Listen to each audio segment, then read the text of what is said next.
I saw a man lying in the street, and I said, "Can I help you?" He said, "No, I just found a parking space. Now I sent my wife to go buy a car." It's just murderous what's going on with people these days. Just the other day, right here in Xenia, Ohio, a man walked up to me and said, "I haven't eaten in 3 days." I said, "Force yourself."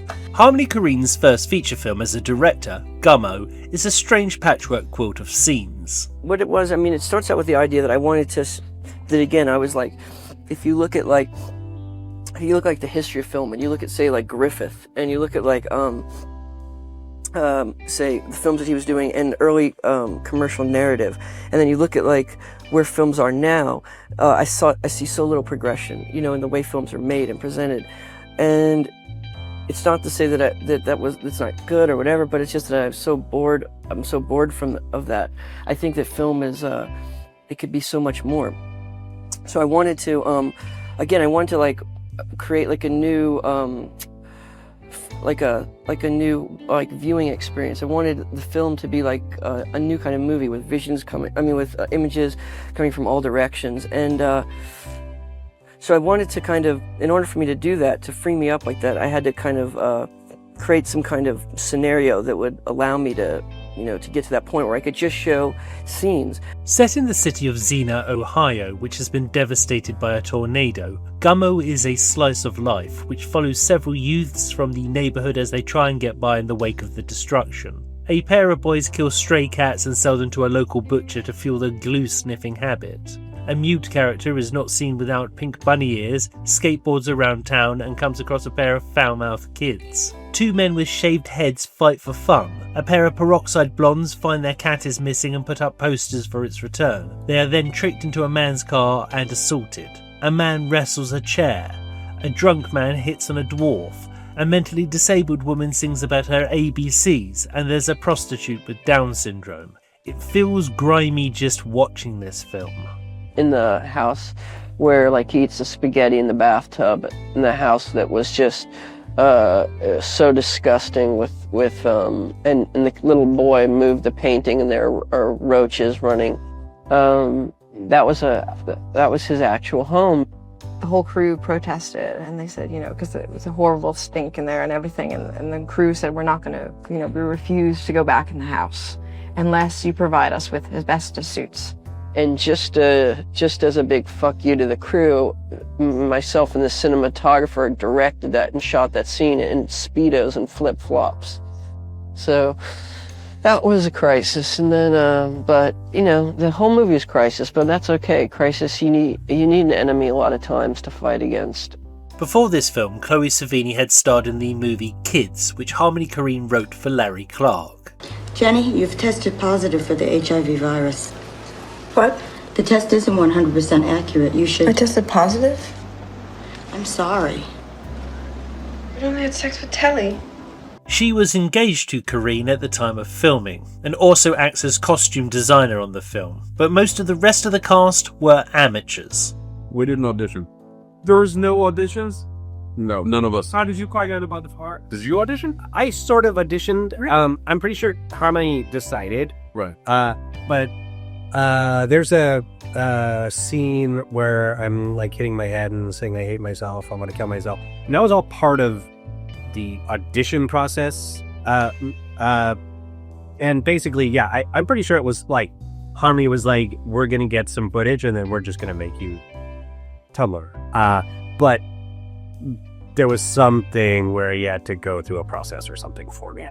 Nick Sutton, who played Tumblr, had never acted before, and has only acted in one other movie since. He came to the attention of the director when he appeared on an episode of Sally Jessy Raphael called My Child Died from Sniffing Paint. Right before we started shooting, I heard these little kids at the craft service table, and they were like, you know, talking back and forth. They were like, "You could suck my cock, motherfucker, you piece of shit," and you know, and I looked at him, it was like the kid was 4 years old, and I never heard anything like that before, and it was amazing.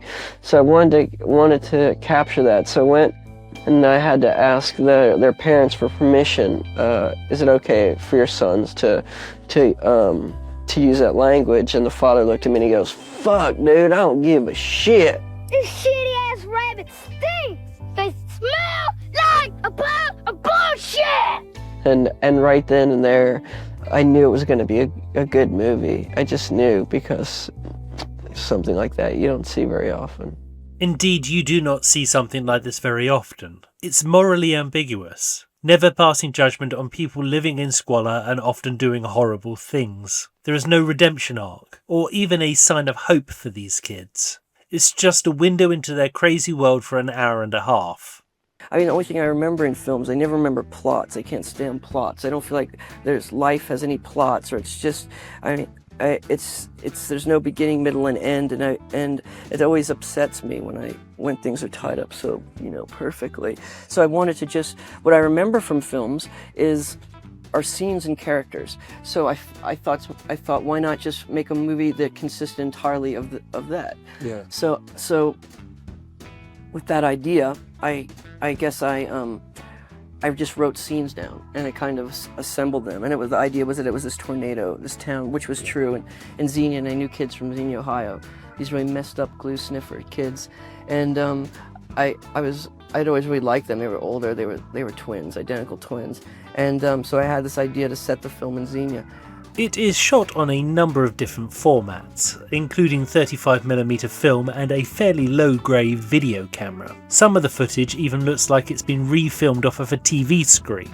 But mixing these formats gives a strange feeling that some of the footage is quote-unquote real while other parts are scripted. But even that line is blurred. I am considered what you would call an albino. I like men that are very sensitive, that will sit down and watch a good movie with me, won't hit on me, will love me for me.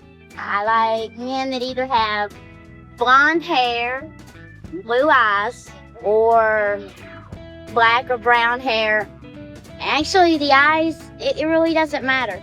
This young lady with albinism was apparently found working at a local fast food restaurant and was co-opted to appear in the film in this documentary-style cutaway. All right, now let me interrupt you right there, because Yeah. I've seen the film. Okay. If you can, give us an example of a scene that represents your upbringing and an example of a scene that has nothing to do with your upbringing. I'd just like to know what kind of guy I'm dealing with here. Okay.